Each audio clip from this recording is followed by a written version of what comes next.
सबसे पहले सवाल की तरफ जाते हैं सर, ईरान हमला कब कर देगा, क्या होगा?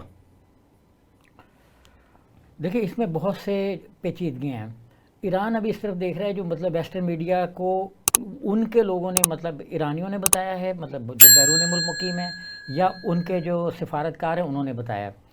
अच्छा, वो ये कह रहे हैं कि ईरान देख रहा है कि हमास और इसराइल के मुज़ाकरात का नतीजा क्या निकलता है, और अगर वो अभी हमला कर देगा तो उसको ये पक्का यकीन है कि ये डायलॉग एकदम फिजल आउट हो जाएंगे। और ईरान को भी ये नज़र आ रहा है कि अगर डायलॉग में जो भी होंगे वो बाहर कैफ नेतन्याहू जो हैं वो ट्रैप हुए में, फंसे हुए, और उनके पास कोई चारा नहीं है कि उससे निकलें कैसे। तो वो इसके रिजल्ट्स को देख रहा है। अभी वो ये इल्ज़ाम ले लेना चाहता कि जैसे वो ये अटैक करेगा उसके फ़ौरन बाद आधे फीसद भी चांस नहीं है कि ईरान के हमास और इसराइल के मुज़ाकरात जारी रह सकें। इसलिए वो मुज़ाकरात को जारी रखने के लिए इनको डिस्टर्ब नहीं करना चाहता। अच्छा, अब ईरान क्यों चाहता है, मुज़ाकरात को क्यों फोकियत दे रहा है और अपने इमेज को क्यों फोकियत नहीं दे रहा है? हो रहे हैं, हाँ, वो मतलब अपने इमेज को क्यों नहीं फोकियत दे रहा ना, देखें उसका इमेज भी तो टार्निश हो रहा है। जैसे आपको भी टेंशन होगी कि क्यों नहीं कर रहा भाई, तो और बहुत से लोगों को टेंशन हुई होगी कि क्यों नहीं कर रहा। तो मसला ये है कि इस वक्त सारी आलमी बरादरी जो है वो एक तरफ है और इसराइल जो है वो दूसरी तरफ है। वो बिल्कुल तन्हा है और इसराइल के पास मुज़ाकरात को जारी रखने के अलावा कोई चारा नहीं है। वो इसलिए वो बार बार नेतन्याहू साहब हर मुज़ाकरात के बाद एक नई तजवीज़ लेके आ जाते हैं।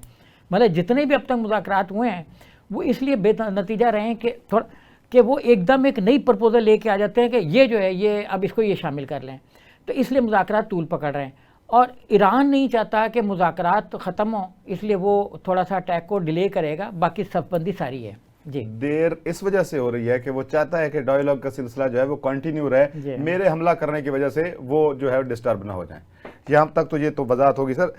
अनरिवेलिंग द कश्मीर नॉट, ये एक नई किताब आ गई है जो अमन हिंगोरानी साहब कोई हैं, उन्होंने लिख मारी है और उन्होंने बड़े बड़े इंकशाफात कर दिए हैं। नेहरू की सोच क्या थी, नई रियासतें थी, ये क्या इशू है? देखिए, इससे पहले भी एक दो किताबें आई और कुछ लोगों ने ये लिखना शुरू किया कि नेहरू यूनाइटेड नेशन में इसलिए नहीं गए थे कि वहाँ वाकई कोई अपना उनको मकबूजा जम्मू कश्मीर मिल जाएगा। उनको जाते वक्त भी ये यकीन था कि चूँकि आबादी सारी की सारी उनके साथ है और जो उनका अपना माहिदा हुक्मरान के साथ वो बिल्कुल गलत है। नेहरू को ये यकीन था कि जो उन्होंने अपना इंस्ट्रूमेंट ऑफ एग्रीमेंट साइन किया है महाराजा हरि सिंह के साथ, महाराजा तो पता नहीं थे कि नहीं थे, बहरहाल हरि सिंह तो थे, तो उनके साथ जो उन्होंने एग्रीमेंट साइन किया है उसमें बहुत से लूप होल्स हैं। बंद कमरे में हुआ है, गले के उसको छुरी रख के हुआ है, फौज भेज के हुआ है, तैयारे में मंगवा के हुआ है, तो ये तो उनको यकीन था। अच्छा, अब नेहरू की ये था कि वो बड़े फैसिनेट थे कश्मीर के बारे में। उनका ख्याल ये था कि एक पोर्शन जो है वो हम कश्मीर को रख लें और वादी लद्दाख वगैरह जो बेशक पाकिस्तान को मिल जाए। वो चाहते थे कि वहीं पर डिवीज़न हो जाए, इसीलिए वो अस्तिस्बाब राय का नारा लेके गए थे कि ये वहाँ पे हो जाएगा, मैं करवा दूंगा, जो कि पार्टीशन के प्लान में नहीं था। ये मतलब पहले भी आ चुका। अब इसमें जो बुक में एक चीज़ है जिसकी वजह से लोग बड़े हैं कि उसने एक मे बी के उस वक्त ये बहुत ज़्यादा डिस्कस हुआ हो लेकिन हमारी नज़र में ना आया हो क्योंकि हमारे से पहले हो गया। उसने ये कहा कि ये मामला यूनाइटेड नेशन में इंटरनेशनल कोर्ट ऑफ जस्टिस के हवाले से भी ज़ेर बहस आया, जो इसमें ये एक्चुअली ये शायद मुरतब है। ये 5-6 लोगों ने बुक को कंपाइल किया है, तो 5-6 लोगों ने के आर्टिकल इसमें शामिल हैं। अब उनका ये कहना है, कुछ रिटायर्ड जर्नल हैं, कुछ और ब्यूरोक्रेट्स वगैरह हैं, तो उनका ये कहना है कि ये मामला जो है वो बड़े जिसको कहते हैं तवातुर के साथ डिस्कस हुआ यूनाइटेड नेशन में कि स्विट्ज़रलैंड खुद एक इशू लेके गया कि इसको इंटरनेशनल कोर्ट ऑफ जस्टिस में दे दिया जाए। अच्छा, यूनाइटेड नेशन नहीं चाहता था कि वो एक जिसको कहते हैं ना खामखा की मुसीबत में फंसे, तो वो ये इस मुसीबत में फंसना नहीं चाह रहा था कि हम कोर्ट ऑफ जस्टिस को दे दें, वो भी उनका एक ज़ेली इदारा है, और उधर सलामती कौंसिल भी डिस्कस कर रही है, वो भी ज़ेली इदारा है, अस्तिस्बाब का मसला अलग है, तो उसको मुतबादिल पेश किया। अच्छा, पाकिस्तान ने भी इस चीज़ में बकौल मुसन्निफ़ के कि पाकिस्तान ने भी इस चीज़ को ऑन नहीं किया। वो ये कह रहा था कि इंटरनेशनल कोर्ट ऑफ जस्टिस बीच में क्यों आना चाह रही है जबकि ये मामला तो खालिस्तान एक अस्तिस्बाब से हल होगा अब। लेकिन यूनाइटेड नेशन इस चीज़ पे अपने तौर पर जो उसकी सलामती काउंसिल है कन्विंस थी कि ये मामला यूनाइटेड नेशन में अस्तिस्बाब से हल नहीं होगा, क्योंकि ये जो माहिदा हुआ है अपना तकसीम हिंद का, उसमें ये शामिल ही नहीं है। क्योंकि देखें ना, हैदराबाद दक्कन जो है, जूनागढ़ जो है, हैदराबाद जूनागढ़ को उन्होंने किया उसके जो विल के ख़िलाफ़, पब्लिक जो है वो सारी की सारी मतलब अक्सरियत मुसलमान थी। हैदराबाद के ख़ास तौर पर एक बड़ी हवागीर अक्सरियत थी और ऑपरेशन पोलो के ज़रिए बड़े पैमाने पर वहाँ पे 50-60 हज़ार तो घर जला के राख करके 1951 में जाके जी उसको ताकत के जरिए मुहासरा करके ना उसका सारा उनका दाना पानी बंद करके, जैसे इसराइल ने इस वक्त फ़लस्तीनियों का किया हुआ ना, तो उन्होंने मतलब वाटर अपार्टेड किया कि पानी बंद किया, खाने का अपार्टेड किया, वीट रोका उनका, गंदम रोकी, अनाज रोका, सारा कुछ बंद करके तो उनको मतलब इस तरीके से साथ मिलाया। और इस तरीके से हुक्मरान से ज़बरदस्ती कुछ साइन करा लिए होंगे। और भी रियासतों के साथ के बड़ी बड़ी मणिपुर वगैरह की जो उधर के साउथ की रियासतें थी वहाँ भी इंडिया ने यही किया था कि बादशाहों को, राजों को, महाराजों को गिरफ्तार कर लिया, 3 दिन तक वो कहीं बंद रहे कमरे में, फिर पहला कोई इंस्ट्रूमेंट साइन हो गया है। तो इसमें जो इंटरनेशनल कोर्ट ऑफ जस्टिस का है वो ऑप्शन, इसका मतलब ये है कि अब भी खुला है। मैं ये समझता हूँ कि जो इंटरनेशनल कोर्ट ऑफ जस्टिस में जब यूनाइटेड नेशन में उधर डिस्कस हुआ था और पाकिस्तान ने रिफ्यूज़ किया था, तो अब चूँकि इस्तिस्वाब राय नहीं हो सका, ठीक है ना, अब इस्तिस्वाब राय नहीं हो सका, तो पाकिस्तान इंसाफ के लिए इंटरनेशनल कोर्ट ऑफ जस्टिस में जा सकता है कि भाई कश्मीरियों को इंसाफ दो, पाकिस्तान को इंसाफ दो और उनकी आबादी को इंसाफ दो कि जो हमागीर अक्सरियत एक तरफ जाना चाहती है, इस्तिस्वाब राय को खुद लेके गए थे। तो इंटरनेशनल कोर्ट ऑफ जस्टिस का फैसला चूँकि सलामती कौंसिल तो उनकी अपनी है, उस पर बाइंडिंग भी होगा, वो तो बाइंड करेगी, उसमें तो वीटो पावर किसी के पास है नहीं। तो मैं ये समझता हूँ कि इस वक्त जो एक नया ऑप्शन खुला है उस पर भी हमारे जो सिफारतकार हैं उनको गौर करना चाहिए और हिस्ट्री निकाल के चेक करना चाहिए कि यूनाइटेड नेशन में उस ज़माने में स्विट्ज़रलैंड ने क्या ऑप्शंस दिए थे और मुख्तलिफ मुल्कों ने इस पर क्या डिबेट की थी। ये दफ्तर खारजा को ये ज़रूर करना चाहिए कि वो पुराने जो है हमारे दस्तावेज़ात हैं उनको चेक करें और उनमें देखें कि वो आलमी दुनिया ने उसके ऊपर राय क्या दी थी और उस वक्त डिसाइड क्या हुआ था, ताकि हम लोग आगे बेहतरी की तरफ जा सकें। सर, डॉक्टर मोहम्मद यूनुस साहब बांग्लादेश में गवर्नमेंट संभाल चुके हैं और वो जो नाश्ता पका हुआ रह गया था हसीना वाजिद साहिबा का, वो शायद उन्होंने ठंडा फ्रिज में शायद फ्रीज करके रखा था या वो अपना अलग से बनवा रहे हैं। क्या हो रहा है अब? नहीं, वो खाना तो खाक हो गया, पब्लिक गर्मा गर्म ही खा गई, बल्कि तवे के ऊपर से उतार के खा गई और तवा भी साथ ले गए। खाना तो खा गए, तवा भी ले गए। वो तो दुनिया की जो है ना बहुत बड़ी डकैती टाइप से है। देखिए श्रीलंकन से बेहतर थे। श्रीलंकन ने ये किया कि तोड़ फोड़ की जी। देखिए इस रीजन में जो रिजीम चेंज ऑपरेशन था वो 3 मुल्कों में वाज़े तौर पे हुआ। अच्छा, बांग्लादेश उसका आखिरी स्टेप था, ये तीसरा मुल्क था जिसमें रिजीम चेंज हुआ। अच्छा, अब इससे पहले जो श्रीलंका में हुआ, श्रीलंका में रिजीम चेंज के वक्त एक बड़ी अपराइजिंग हुई बांग्लादेश जैसी, और इस अपराइजिंग में लूट मार हो गई और लोगों ने तोड़ फोड़ कर दी, जलाओ किया, घेराव किया। अच्छा, इसमें लूट मार तो हुई लेकिन तोड़ फोड़ जलाओ घेराव उस तरह से नहीं हुआ। तो अब जो खाने खूने पक रहे थे जिसका आपने जिक्र किया वो भी लोग ले गए बड़े आराम से। देखें इकोनॉमी, इसको हम कहते हैं ना कि जो वसाइल थे नीचे की तरफ मुंतकिल हुए। जो सरकार अब जो जिस चीज़ में हसीना वाजिद खा रही थी उसी चीज़ में वो। लेकिन अगर आप देखें तो जो वीडियोस चल रही हैं, जो लोग सामान लेके गए वो बड़ा सादा किस्म का है। को पंखा लेके जा रहा है और कुछ बड़ा सादा किस्म का है। अब जिस बेड पे वो एक बच्ची बैठी हुई है, लेटी हुई है, यूँ आराम फरमा रही है और उसकी कैप्शन भी है कि हसीना के बेड पर आज़ादी देख ली। तो मतलब वो बेड जो है वो भी उस पर जो बच्ची बैठी बड़ा सादा सा बेड है। शायद आपके घर में भी ऐसा ही होगा और लोगों के घरों में भी ऐसा ही होगा, और जो चैनल देख रहे हैं उनके घर में शायद इससे 10 गुना बेहतर भी हो। और भी आप देखें जो सामान लेके जा रहे हैं, बात तो मुझे लग रहा था कि शायद नौकरों का होगा। हाँ, ऐसा ही है, मतलब पुराने और पंखे, पुराने गमले और कुछ डैमेज चीज़ें। तो वो मतलब मुझे नहीं लगता कि वो। अच्छा, आपने जो सवाल किया कि हसीना का क्या बनेगा, कि वो वहाँ बैठी हुई हैं तो कब तक रोटियाँ खाएंगे। सर, ये जो नई बनने वाली गवर्नमेंट है बांग्लादेश के अंदर, पहले भी आपने बड़ा तफसील से बताया, ये अभी तो ये अबूरी सेटअप है, तो क्या लग रहा है खालिदा ज़िया साहिबा की पार्टी जो है, अब इलेक्शन होते हैं तो क्या वो आ जाएंगी? देखिए बिल्कुल 90% चांस तो उनका है, क्योंकि वहाँ पे जो दीगर जमातें हैं वो अलायंस की सूरत में होती हैं और वो मेजर अपोजिशन पार्टी हैं। ठीक है। जो अवामी लीग है वो भी 2-4 जमातों को साथ ही मिला के लड़ती रही हैं, तो खालिदा ज़िया भी जो हैं वो 2-3 जमातों को साथ मिला के लड़ती रही हैं। जब ये मुजाहरे शुरू हुए और 2 बच्चे जिस दिन जहाँ बक हुए तो उसी दिन जमात इस्लामी पे पाबंदी लगा दी गई जी, जो बाद में फिर वो उठा ली गई और नई रजीम ने आते उस पाबंदी को ख़त्म किया।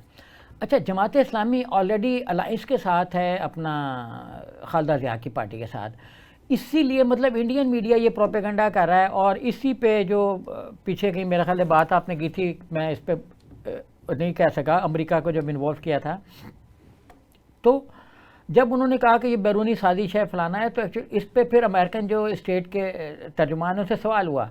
हाँ, उन्होंने उसके ऊपर बात हाँ, की है। उन्होंने कहा ये तो बड़ा मज़ा का खेज है। अब देखें ना, जैसे वो सारी कड़ियाँ मिलाते रहते हैं कि कहीं से कोई चील कौवा भी, जैसे होता है ना कि साइबेरिया में जब मौसम तब्दील होता है तो कुछ परिंदे पाकिस्तान की तरफ आ जाते हैं जी। तो उन्होंने देखा इधर से हवा कहीं बांग्लादेश की तरफ चली है, तो उन्होंने कहा अच्छा पाकिस्तान से बंदे आगे साजिश हो गई। तो इस तरह की सिचुएशन में वो चीज़ों को गिन रहे होते, तो उन्होंने पाकिस्तान पे भी इल्ज़ाम लगाया और उस पर भी लगाया। अब उनके ख्याल में जो खालिदा ज़िया हैं वो अमेरिका और पाकिस्तान की एजेंट हैं। अच्छा, उनको ये नहीं पता कि इस वक्त अमेरिका और पाकिस्तान की जो हुकूमतें वो ठीक है, अच्छे ताल्लुकात तो हैं, लेकिन इतने अच्छे नहीं हैं कि पाकिस्तान उस चीज़ को सपोर्ट करे जिसको अमेरिका कर रहा है, पाकिस्तान से उस चीज़ को सपोर्ट करेगा जिसको चाइना कर रहा हो। डेफिनेटली अगर हम ब्रॉडर और जेन्युइनली एक जायज़ पस मंज़र में देखें तो हमें तो उस चेंज को सपोर्ट करना है जहाँ भी हो रही है, जिस पे पहले नंबर पे चाइना की हिमायत होगी, दूसरे नंबर पे अमेरिका की हिमायत होगी, या दोनों की साथ साथ होगी। तो और पाकिस्तान और अमेरिका जो है किसी भी मुल्क में रजीम चेंज पे एक साथ इकट्ठे खड़े हो नहीं सकते। अच्छा, फिर ये कैसा है कि जिस पे अब जो आर्मी है वो तो बिल्कुल न्यूट्रल रही, इसलिए डेविड ब्लूम का मिलना इररेलेवेंट था आर्मी चीफ से। और वो मतलब स्टूडेंट लीडर जो हैं, जो 2 काबीना में भी आए हैं, यंग जो नौजवान हैं, अच्छा, और उनसे तो किसी इंटरनेशनल ने मुलाकात नहीं की। और इंडियन मीडिया एक ऐसी अजीबोगरीब चीज़ है जिसको वाक़या होने के बाद पता लगता है कि अच्छा ये भी हो गया। जब मामलात शुरू हुए तो इंडियन मीडिया ने 23 मई को तो ये नहीं लिखा कि जी ब्लूम साहब मिल गए, हुकूमत जाने वाली है। उन्होंने 2 जून को भी नहीं लिखा, 3 जून को भी नहीं लिखा। जब मुजाहरे शुरू हो गए, किलिंग्स हो गई एक्चुअली, तो जो मिनिमम 300 से 400 तक वो मान रहे हैं। आप किसी भी मुल्क में देख लें कि 400 लोगों के मरने के बाद हुकूमत बच सकती है। कोई ऐसी हुकूमत, इवन इंडिया में जब इमरजेंसी लगाई इंदिरा गांधी ने मिड 70s के बाद, तो उस वक्त भी 2-4 लोग भी इवन नहीं मरे थे। तो इन्होंने जिसको कहते हैं ना, एक आहो फगा पैदा कर दी थी कि ये हो गया, वो हो गया, हुकूक सल्ब हो गया, मारा मारी हो गई, पुलिस ने ये कर दिया, पुलिस ने वो कर दिया। तो हुकूक से जो है ना वो चीज़ें पैदा होती हैं। ये लड़ाई जो है हक की महरूमी से पैदा हुई। और अभी मैं एक और बात बता दूं कि फ़ौज क्यों न्यूट्रल रही। इंडियन मीडिया ने इस पर गौर ही नहीं किया कि शेख मुजीब ने अपने ही दौर में, इसीलिए नौजवानों ने उसका मर्डर कर दिया था, आर्मी के फंड कम करना शुरू कर दिए थे और उन्होंने एक ज़ाती पुलिस फ़ौज खड़े करना शुरू कर दी थी। जातिया बाहिनी जो है उसकी शक्ल में उन्होंने एक अपनी ज़ाती एक सेमी आर्मी टाइप, हाँ, जैसे हमारे यहाँ FSF थी या इस तरह की, उन्होंने जो मतलब खालिस्तान पॉलिटिकल लीडरशिप को सिक्योरिटी देने के लिए उन्होंने वो खड़ी की। अच्छा, इसको जब फंड ट्रांसफ़र होना शुरू हुए तो किस खाते से हुए? इसको फंड आर्मी से ट्रांसफ़र हुए। अच्छा, उनके फंड्स को कट लगा के। अच्छा, बांग्लादेश को ये पूरा यकीन था कि उसकी 4125 किलोमीटर लंबी सरहद इंडिया के साथ है और वो उसको प्रोटेक्शन नहीं दे सकता। इसलिए हसीना वाजिद ने उसके साथ शेक हैंड किया और गले मिली कि भाई आप हमारी सिक्योरिटी के जिम्मेदार हैं। और इनडायरेक्टली हसीना वाजिद ने ये मान लिया कि कोई एक्सटर्नल थ्रेट नहीं है, क्योंकि उधर बंगाल है, बंगाल में ममता बनर्जी हुक्मरान है। उसका ख्याल है था हसीना वाजिद का कि उन्होंने तो हमला करना कोई नहीं, और वो अपोनेंट है मोदी की, तो उनके होते हुए मोदी भी वहाँ पे इतना ज़्यादा इंटरफेरेंस नहीं कर सकते, कोई भी मतलब यूनियन गवर्नमेंट नहीं कर सकती, वो यूनियन के अगेंस्ट जा रही हैं। तो इसलिए उन्होंने बंगाल टू बंगाल सेफ्टी महसूस की कि एक बफर बीच में है बंगालियों का।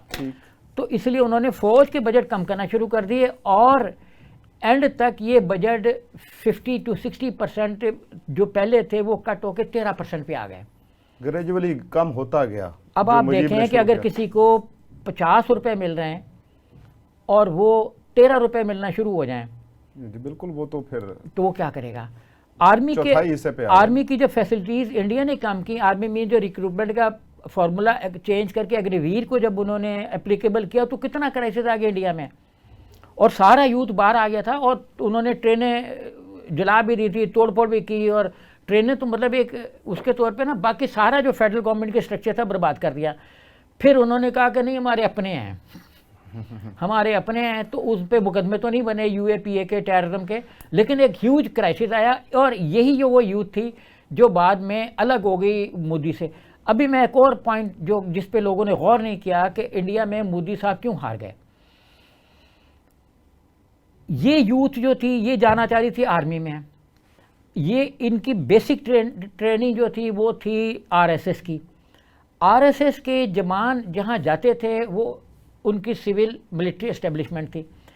मिलिट्री एस्टेब्लिशमेंट में अग्निवीर के ज़रिए से मोदी साहब ने रास्ता रोक दिया नौजवानों का। आरएसएस का यूथ इस वक्त जो है वो हिंदुत्व की जो मूवमेंट है भारतीय जनता पार्टी जिसको लीड कर रही है उससे अलग हो गया है। ये मैं नहीं कह रहा कि उसने अपनी जो हिंदुत्व है वो छोड़ दी है, उसमें वो कायम है, लेकिन वो मोदी से अलग हो गया है और इस दौर में डीपोलिटिसाइज हो गया है क्योंकि मोदी ने आरएसएस को इरेलेवेंट कर दिया। उन्होंने कहा ना कि जो उनके पार्टी चीफ हैं जेपी नड्डा साहब, उन्होंने इलेक्शन से 2-1 दिन पहले एक स्टेटमेंट दे दी थी कि हमें भारतीय जनता पार्टी अब अपने पैरों पे खड़ी है। ये तो मेरा जुमला है, मतलब ये है कि सेल्फ सस्टेनेबल है, इसको आरएसएस की बैसाखियों की ज़रूरत नहीं है। बैसाखी मेरा लफ्ज़ है, उसका था कि आरएसएस की ज़रूरत नहीं है। ज़रूरत नहीं, सही हो गया सर। सर एक शॉकिंग न्यूज़ है, मतलब पैसा, दौलत, इक़्तिदार, स्टेबिलिटी, एक सिस्टम चलता हुआ आ रहा है। अचानक जो सऊदी क्राउन प्रिंस हैं MBS साहब, वो कहते हैं कि जी मुझे असैसिनेट, मुझे मार दिया जाएगा। अपनी कत्ल की पेशीन गोई कर दी उन्होंने, क्या वजह हो सकती है? पेशीन गोई तो कहें या ना कहें, उन्होंने उस अंदेशे को, ख़तरे को जो फुर्सी किया। अच्छा, उन्होंने ये फुर्सी किया कि जितने भी लोग अलायंस मीन्स बेहतर ताल्लुकात की तरफ जाते हैं वो मर्डर हो जाते हैं। उसमें एक इजरायली वज़ीर-ए-आज़म का जिक्र किया कि वो भी मर्डर हो गए। उसके बाद और जो अपना पैलेस्टीनियन लीडरशिप थी उसमें भी 2-1 लोग मर्डर हो गए जो तो, और या उनका अंजाम अच्छा नहीं हुआ। तो इसको फुर्सी करते हुए उन्होंने अमेरिका पर एक्चुअली तो ये उन्होंने प्रेशर डाला अमेरिका पे प्रेशर डालने का मतलब है कि भाइयों और बहनों, फ़लस्तीन के साथ मसले का जल्दी को हल तलाश करो। हमने इसराइल के साथ जो ताल्लुकात अस्तवार किए हैं, जो माहिदा हमारा इसराइल के साथ चल रहा है, वो शायद उन लोगों को एक्सेप्टेबल ना हो जिन लोगों ने पहले भी किलिंग्स की हैं या वो करने की सलाहियत रखते हैं या मिलिटरीली वो स्ट्रांग हैं या हो सकते हैं। तो वो एक्चुअली ये सारा बयान इस पस मंज़र में है कि आप स्ट्रेंथन करो, इसराइल पे दबाव डालो और किसी मुआहदे की तरफ जाओ और रीजन को स्टेबलाइज़ करो। और क्योंकि जो कहा जा रहा है वो ये कि मिडल ईस्ट के बहुत से मुल्क में भी उसमें सऊदी अरब शामिल हो, तो वो बहुत से मुल्क ये फ़ैसला कर चुके हैं कि आने वाले दौर में हम इसराइल को तस्लीम कर लेंगे। आने वाले दौर में मशरिक़ वस्ता के बहुत से मुल्क, बहुत से इस्लामी मुल्क, बहुत से मीन्स 2-4 से ज़्यादा, वो इसराइल को तस्लीम करने का इरादा रखते हैं। तो इसी पस मंज़र में उनकी ये स्टेटमेंट है कि इस बड़ी पेशरफ से पहले आप कोई पेशरफ तो करो। अच्छा, वो अब इसमें उनकी क्या डिमांड्स क्या हैं? उनकी डिमांड्स ये हैं अमेरिका से कि एक तो हमें न्यूक्लियर पावर की सिक्योरिटी दी जाए, दूसरा हमें F-16 तैयारे दिए जाएं, तीसरा हमें फाइनेंशियल बेनिफिट्स दिए जाएं। अच्छा, ये 3-4-5 उनके नुकात हैं कि मेन ये कि मतलब वो इतने ही स्ट्रॉन्ग हो जाए मिलिटरीली जितना इसराइल है और इतने ही स्ट्रॉन्ग हो जाए मुआशी तौर पर जितना इसराइल है कि मतलब फंड्स भी आएँ, पैसे भी आएँ और सिक्योरिटी हसार में अमेरिका के चला जाए।